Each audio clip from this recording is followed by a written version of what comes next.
Welcome back to the Reno-Tahoe Real Estate Insider. Today, I'm joined by Matt Nordby. Matt began his career at Sun Microsystems, a company co-founded by Scott McNeely. He ran a large $300 million division at Sun. He then helped scale Greenplum, a tech company, to an exit, then became president and chief revenue officer at Playboy, and then now is the founder of Flume Ventures based out of Incline Village, Nevada. They just invested a large sum into Positron, a Reno AI chip company. And Matt and his team are committed to building Nevada into a center of innovation. So before we get into today's episode, if you're thinking about buying or selling in Reno-Tahoe, I want to help you find the right agent that will help you reach your specific goals. Now, I've worked alongside hundreds of agents in this market as a mortgage lender, and I know who the top performers are and what they're good at. Now, I've put together a free 1-minute assessment that lets me discover who the best agent will be for you and your goals. This is completely free, and I want to be upfront with you. I don't receive any kickbacks or referral fees for connecting you with an agent, and you're under no obligation to use me as your lender. Click the link below to take the assessment. It only takes 1 minute. Now let's get into today's episode. Matt, thank you so much for joining. Absolutely. Thanks for having me, Shay. So yeah, you just led a $23.5 million investment in Positron, a Reno-based AI company.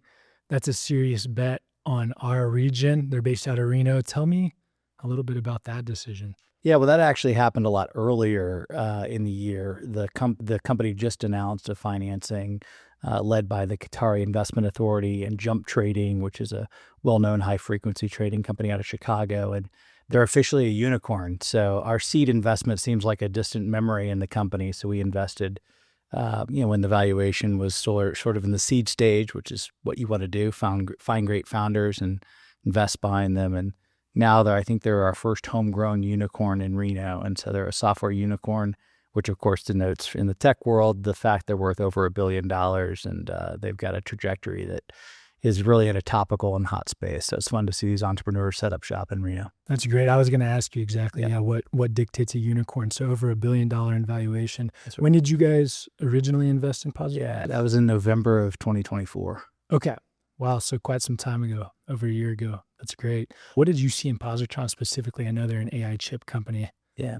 So what's interesting about Flume is I don't view myself as a venture capitalist, and I don't think anybody in our group views themselves as venture capitalists or investors. It's kind of the antithesis of that. If you think about what we do, we're all operators. All of us have built or led companies. So part of Flume is not going out and raising capital. People are like, how's your capital raise? I don't have a capital raise, not because people are beating down the door to be a part of Flume. I just have a very tight network of people that I know could be helpful to the next generation of entrepreneurs. And those individuals, many of them Nevadans, are invited to join Flume and invest in Flume. And in return for that, we give them access to the next generation of entrepreneurs. And so these people in Reno, Nevada, I had just read an article, and I was, generally curious about what was going on, and read that this hot AI company was getting started in Reno, Nevada, and I thought it was a typo. And I cold called the founder. No way. And I cold called the founder and said, hey, we have an office in Incline Village, which he was baffled by. He's like, the one by the lake? I said, yeah. He was crypto mining in Lovelock, Nevada, had a crypto mine before he set up shop in Reno. And I went down to Damani Ranch and grabbed a coffee with him and said, hey, I think you should come up and meet my partner, Scott. And so he drove his cyber truck over Mount Rose Highway and was shocked to see Scott McNeely sitting in our office here in Incline Village, somebody he had idolized much of his career being a computer, a savant, if you will. Yeah. So it was great. So we had a chance to spend time with him. And when he left, Scott looked at me and said, this is somebody we could really get behind and help. And at that time, he was just a technical founder. So we needed to help him find a CEO.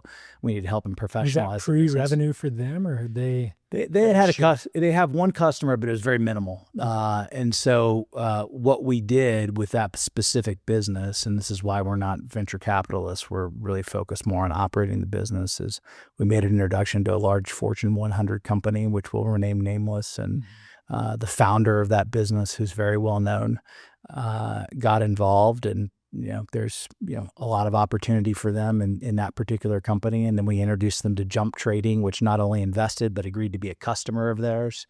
And so our whole goal was to get them proper customers and get them in the enterprise because the technology was great. But I think the biggest unlock and probably the greatest pride we have as a group is the CTO/founder, this gentleman that drove over to meet Scott and I, had his eye on a CEO candidate. And he's like, there's just no way. I've been trying to get him for a long time. And I drove down to DeMonte Ranch and had coffee at that same place with him. And we recruited the Lambda Labs COO, which is somebody both Scott McNeely and I had known.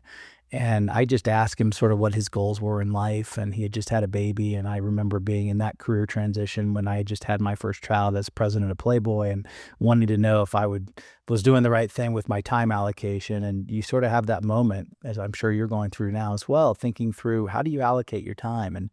And so we ended up talking to the CEO, the future CEO at that moment. He left Lambda Labs, which is a high-flying, multi-billion-dollar company, when this little Positron was just getting started. And he's been the CEO of Positron and joined that founder. And they both live down in Reno. And it's just been great to put the right talent in the room and get them some customers. So That's excellent. yeah. Why Reno out of all places? Yeah, well, look, it's very pro-business. So, if you think about the Bay Area, for example, and you're starting to see a lot more influx into our neighborhood here, specifically in Incline Village and lakefront properties and so forth. Capitalism is not as well rewarded or regarded in California as it is in Nevada. We're still a frontier community, if you will, in a lot of ways, in that, there's no income tax. It's a pro-business state.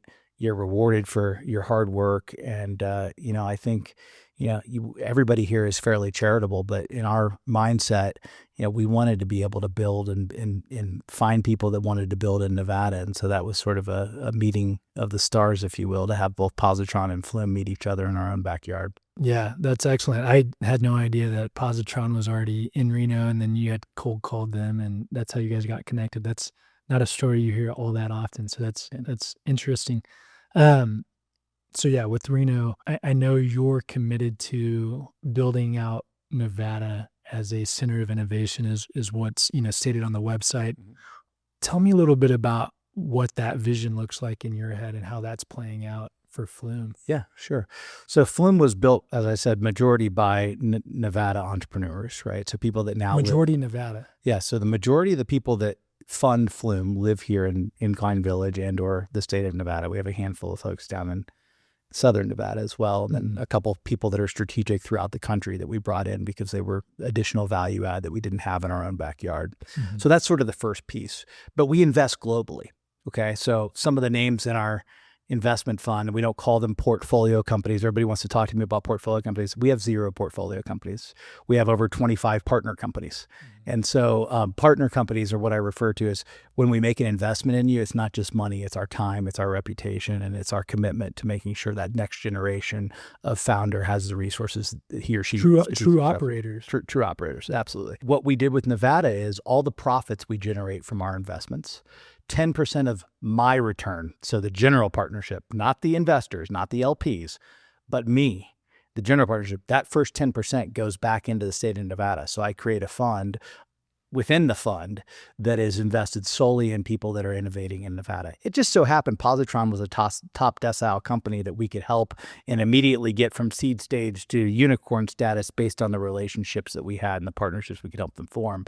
That's sort of an anomaly. We're also large investors in XAI, which is also a Nevada company that not a lot of people talk about, is domiciled here in Nevada. No way. Yeah, so XAI, a lot of the companies that used to be incorporated in Delaware are starting to become incorporated in Nevada, and I think those are interesting things to think about.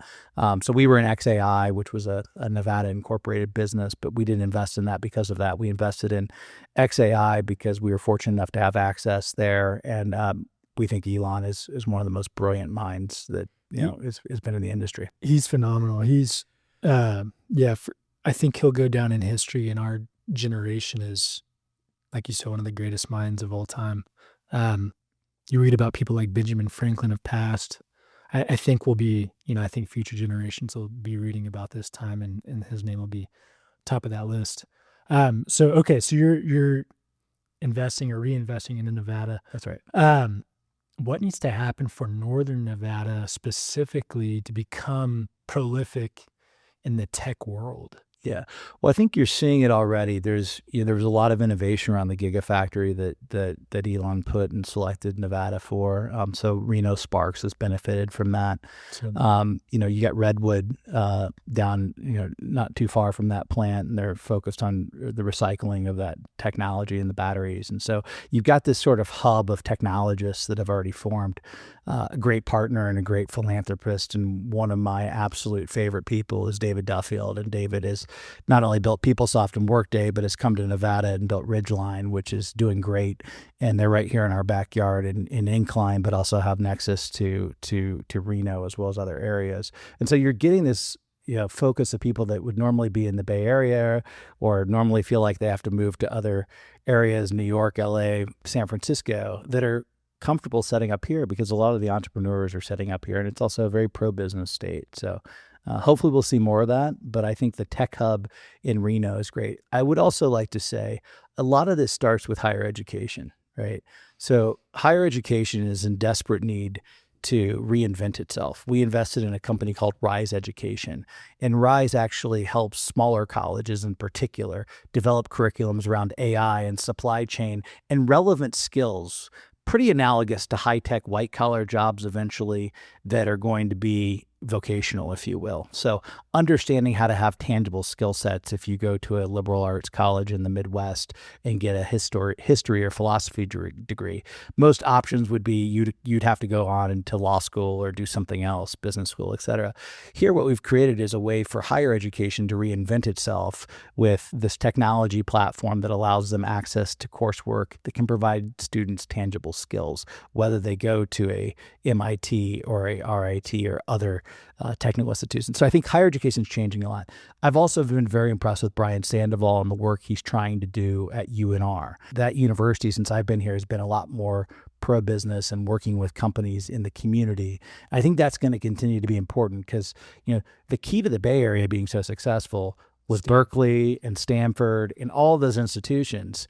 The difference between then and now is technology and education and access to technology has been democratized. So anybody with access to the internet that's intellectually curious can get a great education. Mm-hmm. That's changing, and that's sort of giving people the ability to, and I think COVID accelerated that too, understanding you don't have to live 5 miles from a corporate headquarters to be successful. Certainly. Yeah. What are you seeing in the world of, what does Rise do exactly?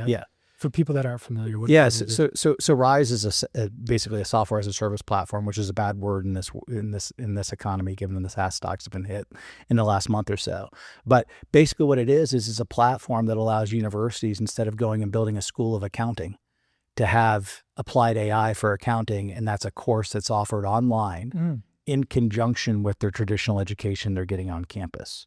Can anybody, so do you have to enroll at the university? We sell it to universities, and the university can provide that as an additional seat for the students enrolled in that university. So if you're at Adrian College in Michigan and you're really interested in being a student at Adrian College in Michigan, you can still learn accounting and applied AI to accounting through the coursework that Rise is. Okay, so they license it to the university, so you correct. Sell it through their coursework. So the customers are the universities, and we have over 3,000 plus universities, and that number's rising. And we invested in those guys when they were a few $1 million of ARR, and now they're off to the races in the high teens and growing a lot faster than that. But there's a great example of technology being applied to try and transform a system of education that's fairly antiquated.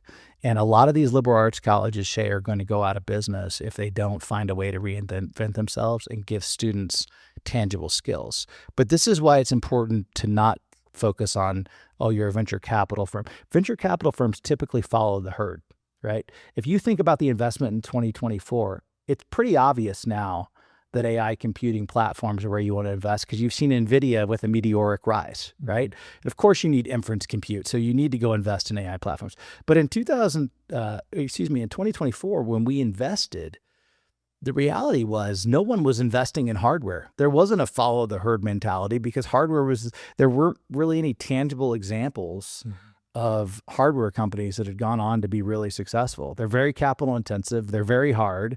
And most people say Intel or AMD or NVIDIA have that covered. And so what looks to be pretty obvious now, just in 2 years, has changed. And I would say the same thing about education.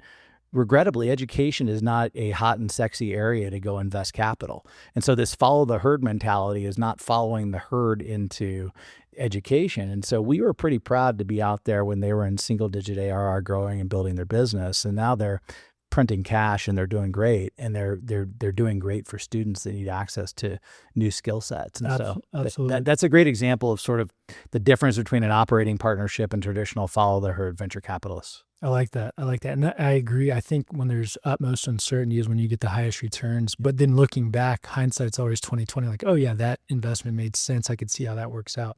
Right. But at the time, no one's seeing it. So max uncertainty is max returns. Absolutely. This is a Reno-Tahoe's niched podcast. Yeah. For someone living in the area who wants to get into a high-paying job or in a career that can really catapult their life and change things for them and their family. You had mentioned Rise education, but that's through college. Is there any specific coursework that they could take that is not through a college that is that you have heard about or seen? What do you see in the consumer space? What are some courses or trainings that people can take AI is, you've got to learn AI. Yeah. You've got to learn AI. Where can people go? I mean, well, look, Gemini's free. So you can go use Google. Google's transformed itself, I think, pretty well into an AI platform with the use of Gemini and understanding how to use that AI platform. Obviously, I'm partial to Grok because Grok with a K, there's a lot of confusion around the word Grok these days, but Grok with a K is the consumer-facing offering and the enterprise offering for XAI.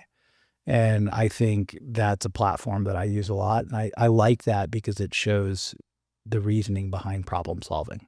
Yes, it gives you the answer, but you can actually get the answer broken down for you and how you arrive at that answer. So I think AI is one platform to actually learn AI. Is a lot of it is sort of like riding a bike. So you're saying go prompt AI. Yeah. What's the best way? Absolutely. I mean, the idea of getting educated and having to go to an Ivy League school to do that is a very antiquated idea. Certainly. Right? The ability to get educated is to be able to have the intellectual curiosity to go ask questions.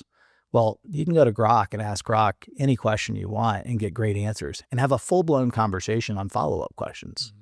And same with Gemini, which I actually think Google's done a really nice job transforming itself. And I think Anthropic and Claude's an interesting offering. We'll see on it. OpenAI, they've raised a lot of money. But I think the answer to your AI question is AI. I think that's a great way to go get educated on specific things that you want to learn about and how to invest in yourself. And so that would be where I'd point people to. The other thing is less obvious, and it takes a little bit more soft skills to identify. I've been blessed in my life to have mentors. And, it's just sort of something that you graduate into, or you see somebody that you really like and you admire. In my case, it's always been about, yes, they've had professional success, but their personal life is something I want to emulate. Because I think, being able to be a great father is my number one, true north, if you will. And I think entrepreneurs, there are a lot of successful people financially out there, but there's very few of them that have done it while being great parents and great husbands and things like that. And so that's what I look for. So I've had a couple great mentors in my life, great friends in that world. And I think that's another tool I would be asking people to look for, is find some people you can look up to and you admire. And I think that's a great way to learn. How can someone go about obtaining a mentor? Let's say you find somebody that you really admire and that you do want to have alongside. What's the best way somebody can go about that? I know each situation is different. Yeah, I think each situation is different. There has to be a value element. In my situation, my first, real mentor, if you will, was Scott McNeely. And, we became sort of business colleagues and we just started doing business together. And I was fortunate enough at a young age, way too young, to be promoted to what the responsibility he put me into. What was that exactly? Yeah. So I'd started my career at Sun and I was in the leadership development program there. And, I just had a great sales year, I think my second year there, and somehow got promoted through the ranks. And I asked Scott, what were you thinking promoted me to run this big business? And he's sort of after the dot-com bubble or in the midst of the dot-com bubble bursting. He's like, well, I didn't have many options. So he's still incapable of this day of giving me a compliment, but I was grateful in just having been in the trenches with him. And I saw him not just as this prolific tech titan, I saw him as the father to young boys at the time. And I knew that I wanted to live my life in a similar way that he did, which was unapologetically outspoken, authentic, and sort of able to turn right when everyone else is going left. And I think that's an important skill set. So that just organically happened. I didn't sit down and say, will you be my mentor? But then as my career developed, there were a lot of relationships that I had outside of the tech world, given, as you mentioned in my introduction, I became president at Playboy Enterprises in the media space, which wasn't a lifelong dream like most people think it would be. It was really just an opportunity to help a company that had gone private turn itself around and reimagine itself. And so I met a lot of people through that relationship and that venture as well, which just been enough to be a force multiplier of being able to add value back and meeting some of the guys that you're reading about now, the future Ubers of the world or Facebooks of the world. And so getting a chance to meet those people, and it just sort of happens. I can't tell you inorganically how to go up and tap somebody on the shoulder and say, will you be my mentor? Because that's not how it worked for me. But I do think it's important to identify people that you emulate. And I think it's more important that you find the whole self versus just saying, hey, this person's really successful or financially successful, therefore I want to be like them. That's a pretty short-sighted way to live your life. And I wouldn't recommend finding a mentor in that capacity. It makes a lot of sense. I watched Scott's recent interview on CNBC, and he mentioned he's a rancher now. I know anybody that's a rancher is good in my book. I grew up in small town Texas on a ranch, so that tells you the type of DNA that Scott's got, which I really appreciate. And I've never even met Scott, but I know if he's a friend in your book. Back to Northern Nevada, I know we were talking about the feeder education, right? I know, the Bay Area's got Berkeley, it's got Stanford, Austin's got University of Texas. You said Reno's up and coming, or UNR's up and coming. What else is missing for Northern Nevada to become this, let's say, innovation center that's envisioned? Businesses, right? I mean, when you graduate UNLV or UNR in the state of Nevada, you're typically, looking at hospitality jobs. You're typically looking at the gaming industry, and those are all great jobs. But since that time, let's say even in the last 10 years, I've been here 15, the economy has changed. And it's, if I do my job right and our partnership works the way it's supposed to, we're going to create high-paying new economy companies here that are going to be AI first. They're going to be the AI compute platforms like Positron, right? They're going to be the next generation of EDI and supply chain management. And that's the goal of Flume. And I think there's a lot of well-intended people in the public sector that dedicate a lot of time to this, but I've never been one to rely on the government for change to occur. I think the government sort of staying out of the way of business happening is a good thing. If you see sort of I call it the founder tax that's happening right now in California, because if you think about this billionaire tax that's really happening, it really is a tax on the people that are innovating in California. And so those people are moving to Nevada and to Florida and to other areas because that's an unfair tax on them for having built those companies. Do you mind breaking that down into layman's terms? Yeah, so it's a proposed tax essentially on billionaires in Nevada. It's a wealth tax. It's above and beyond what income tax has typically been. It has the potential to be extreme. In Nevada or California? In California. In California, okay. And it has Nevada. Not Nevada, no. Yeah. It has the potential to be very punitive. And so you're seeing a lot of people that, publicly, Larry Page has left, Sergey Brin has left. There's a handful of others that are on the list that have left or are planning to leave just because it's become untenable to be successful and be of significant wealth in the state of California. And I think Nevada's done a good job of not imposing taxes and sort of staying out of the way. And I think that's the role of government, is to set up and to protect your freedoms and your liberties and allow people to go out and be successful. And I think Nevada's done a good job of that. I think Texas has done a good job. They've attracted a lot of Elon's companies down in the Austin area. And then I think Oracle's move to Nashville highlights the fact that Tennessee's made a lot of strides in being pro-business as well. So you had mentioned it's really a founder's tax. What's it's dubbed a billionaire's tax, right? That's kind of the marketing Yeah. behind it all. What's the difference there? What's the Well, I why? call it a founder's tax because, let's just take, let's take the Google guys, for example, right? The wealth that was created in the job, they've created many, many millionaires, multimillionaires. Yep. But this tax is really designed as a billionaire tax, which typically means that those are founders within the organization that built that company, and they want to get their fair share of taxes paid. So it makes it very untenable to be welcomed in the state in which you've built that business. Now, I try and stay out of all that because I've been in Nevada for 15 years. I've never actually lived in the Bay Area. I'm one of the rare tech people that never domiciled in the Bay Area. I spent a lot of time there over the years, particularly during my tenure at Sun. But yeah, look, I think Nevada's done a good job to be pro-business, and a lot of doing a good job is meaning let the government allow these entrepreneurs to be successful. There are some great programs in Northern Nevada. EDON is a group of the government that's really pro-business and helps you get the resources you need. They've been very active in Reno Startup Week, for example. EDON is Economic Development of Western Nevada. Okay. Yeah, and those guys are very focused on making sure that they can give new businesses the resources they need to be successful, and so that's helpful. That's great to hear. Yeah, Nevada will welcome you with open arms. That's right. If you're a founder, we're open for business here. We are. So yeah, let's talk a little bit about that. What's, you had said businesses are missing. That's the missing component.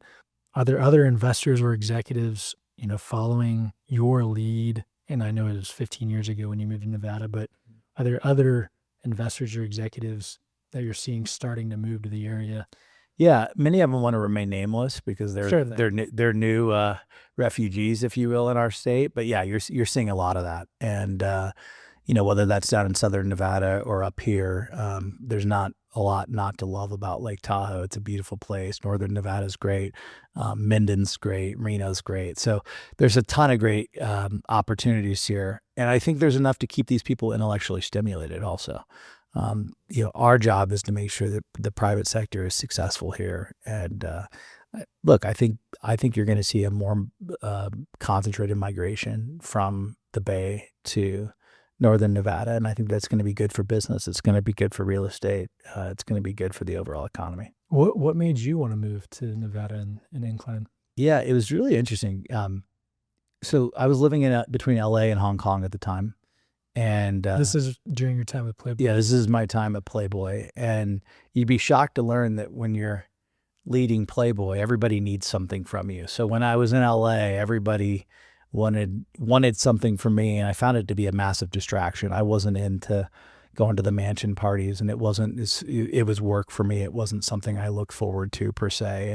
And from a social perspective, everybody wanted access to you, and so I had a lot of people coming at me for things, and I found Incline as a refuge to that. And so it was a place where I could, once that plane touched down and I could get to my house, I just knew that I could, be connected to work, but not to have to deal with all the requests to get access to parties or invites or clubs or whatever people wanted. And so for me, it was sort of a reaction of just wanting privacy and wanting to live in a town where, people granted you that privacy and that anonymity. I mean, there's a lot of really accomplished people that live in our little town here in Incline Village. And I think they live here for the same reason, just to have that privacy and the support of the neighborhood of, treating you like anyone else. Certainly. Yeah. Incline's a fantastic place. I didn't know about Incline before I moved out here, and just the caliber of people that live here, how not only are they high caliber as far as work goes, but just shirt off your back kind of people all over the place. Doesn't matter how much they're worth or what they've done in their past. Just very, very, very great people in this town. And I think that's what a lot of people miss who don't live here or just hear about Incline. Come submerge yourself in the Incline and you will find out that there are so many great people. And that's Northern Nevada in general. Yeah, as agreed. well. It's a fantastic place. We'll wrap it up with this, Matt, and I so appreciate your time. What do you see Northern Nevada becoming in the next 5 to 10 years? I think it is the next frontier for innovation. I think it has a real opportunity to have more ridgelines being born here, more positrons being born here, more redwoods, the gigafactories bringing the kind of talent you want, not just tech talent, but all sorts of talent, manufacturing and supply chain. So I think it takes these sort of first movers, if you will, to tell people the business climate here is ripe and that it's good, and that it also a steady government in the state to let people know we'll welcome you. We won't penalize you for success. We'll welcome your success. And in my view, success is about hiring and empowering as many people in the next generation as you possibly can. Yes, your financial success is a scorecard, but it doesn't mean anything in the end relative to what you leave behind. And so if you're able to empower a handful of entrepreneurs and they're able to go build something great and create hundreds of thousands of jobs, in my mind, we would have succeeded as a partnership and we would have succeeded as a state if we stay focused on that. Matt, thank you so much for your time. I appreciate all the feedback and the insight. I would love to at some point do this again. I won't bother you for your time in the short term, but yeah, thank you so much. I appreciate you coming onto the podcast. Absolutely. Thanks for having me. Thanks, Matt. If you've been thinking about making a move to Reno-Tahoe, I want to help you do it right. One of the biggest mistakes buyers and sellers make is choosing the wrong agent, someone who doesn't understand their goals or their market. And as a mortgage lender, I've worked alongside hundreds of agents in this area, and I know exactly who the top performers are and what makes them great. So I've put together a quick 1-minute assessment that helps me understand exactly what you're looking for, your timeline, your budget, the type of property, and what matters most to you in an agent. Once I see your answers, I'll personally match you with the agent I believe is the best fit for your specific situation.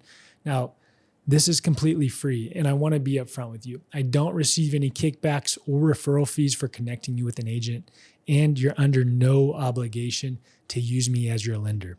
My only goal is to make sure you're working with someone who will genuinely take care of you. I hope that's me, but if not, that's okay. Now click the link below to take the assessment. It takes about a minute, and I really look forward to connecting with you personally.